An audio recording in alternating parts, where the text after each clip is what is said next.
Nature's wealth, good for your health. This is the Raw Life Health Show. Hello everybody, this is Paul Neeson with the Raw Life Health Show.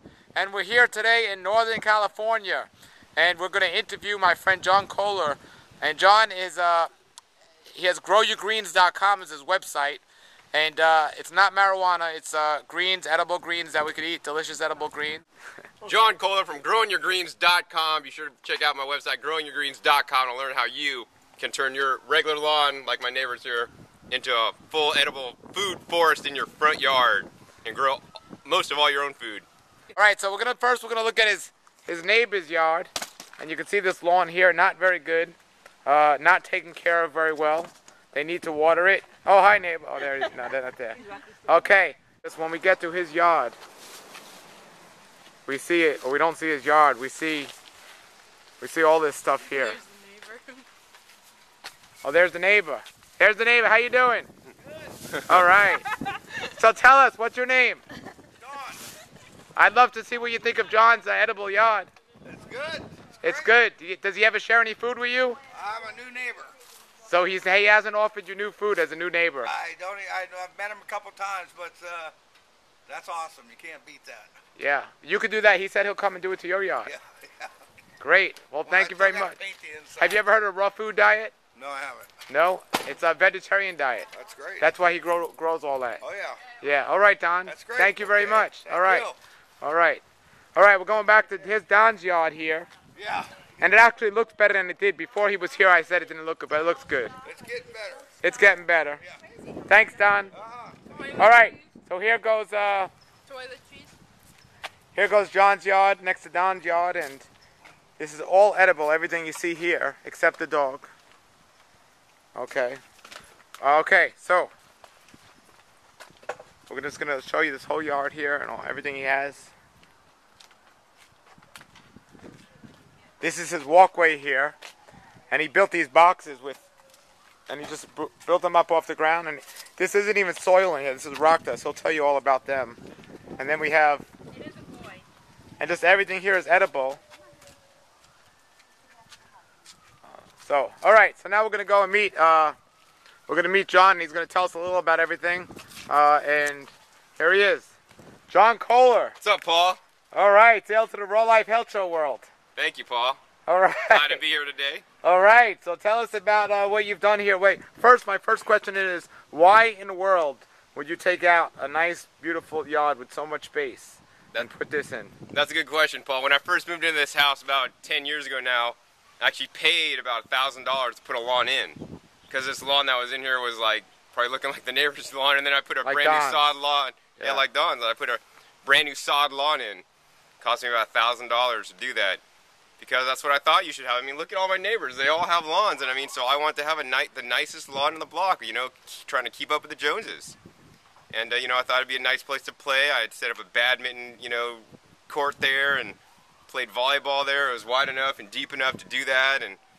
But then one day, you know, I was like growing in the periphery of my lawn, and my lawn was like all consuming water and resources. And I mean, I laid down organic compost before I put my lawn down, but basically it was just like, it's a money pit. It just it took resources and money and, you know, water, and it just like didn't provide me with anything except maybe a little bit of playtime, which I really didn't even play on that much. And I did some research and found out that, you know, lawns were basically in the olden days, times of castles and estates and stuff, rich people had the big lawns to show that they're wealthy.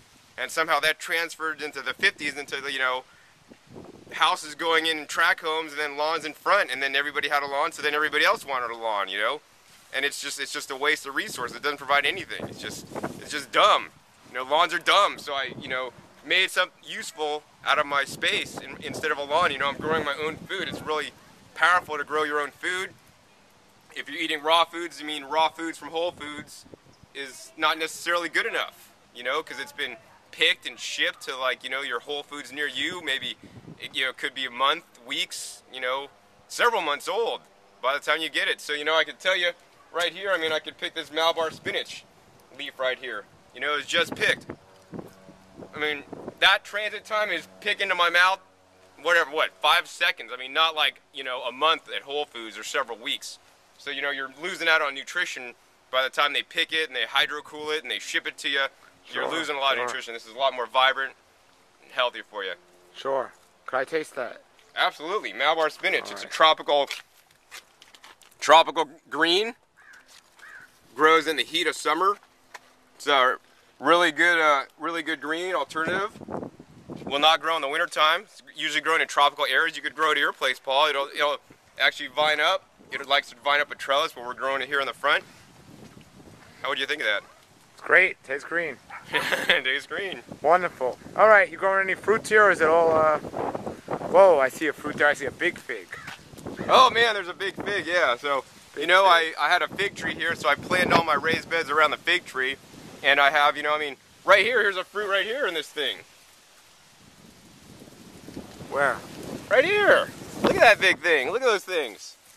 What are those things? Tomatillos. They're not quite ready yet, but that's a fruit, right? They have seeds. It's not a sweet fruit, but it's a fruit. Tomatoes are a fruit. I got cucumbers, they're a fruit. But I know you were asking probably about fruit trees. Yeah, but either way, what's your neighbor's reaction to what you're doing? Well, you just got Don's reaction. My other neighbor thinks it's great. My other neighbor actually let me use some of their property to grow some tomatoes for them. Do they share them with you? It's my tomato plants on their property. I manage them and take care of them, and they just pick them. And I'm happy to do that for them. It's a 50-50 deal. They should share them with you, right? Well, no, I go over there sometimes and pick them too. Oh, okay, there you It's go. not just them picking them. Good. All right, great. Was anyone upset that you did this, or that your neighbors, that they don't think it looks good or anything like that? I mean, I did it nice. You know, I went out, I did this nice. I planted so it'll look nice and consistent and not just all funky with, you know, wood I got out of the back of the, you know, I made out of pallets and stuff. So I made it look nice. We're not quite finished yet. We're putting a trim on the top. We have a couple pieces in there, and we have a couple beds done with the trim. But by the time it's done, it's going to look really just nice and just, you know, fit the neighborhood. I mean, there's other houses over there that have just, you know, for their front yard, they have all weeds. And Well, how'd you get all this in such a, I mean, yours not small, but you still fit a lot in here. And how'd you learn about this? It's called square foot gardening, is it? right, yeah, the basis I'm taking is called square foot gardening. And basically, it's planting things in a square. I could show you for this bed, Paul, that I have the squares marked off, actually. So you see I have some string over here, and it denotes like, you know, one square. Let's see, the string is hiding. The string's right here, and it kind of denotes one square as 1 square foot, and you could plant different things in 1 square foot. So for example, you could plant 1 tomato plant in 1 square foot there. Back here I have, you know, 4 bok choys in the same square foot. You could actually plant them a little bit more tighter than I did. But you know, like a pepper plant, here's a pepper plant here, it's 1 per square foot because they kind of like need some space for the roots to go out underneath. So I'm planting things a lot tighter than you normally would, you know, say in the field or what the seed packet would recommend. But you just need to find out, you know, find the balance of, you know, how much space the plant needs and giving it to them. You know, in this bed right behind me, that's just a mass wall of green. That's all melons, and they're planted 1 square foot apart. So I have like 70-something melon plants in a 4 by 15 bed. Why do you think everyone doesn't do this? Wouldn't it make sense? Absolutely, Paul. Everybody should do this. I mean, back in the times of the world wars and stuff, we had victory gardens. Everybody had a victory garden because, you know, we didn't have the resources to, you know, ship food and process food and stuff. So people grew their own gardens. I mean, thank God, you know, Miss Obama planted a, you know, garden at the White House now. So, I mean, not that they necessarily should be role models on everything, but I think we should role model their planting a garden in their yard, and you should plant a garden in your yard because, you know, it's going to save the earth, save the environment, because, you know, there's no fossil fuels being used to transport your food Do you know her to first you. name? What? Do you know her first name? Let's see. It's Hillary, Obama. no. All right, Hillary Obama. Hillary Obama. Okay, so yeah, so and now what about the soil? Is this, where do you get this soil? Yeah, sure. The soil is actually a mixture of compost and rock dust, and that's actually from my local basic recycling company or refuse company. They take every month or every week, they pick up a green bin in front of my house that you set out, and everybody's green bin, so it's yard clippings. So they take all the yard clippings and... Good for your health. This is the Raw Life Health Show. Raw Life.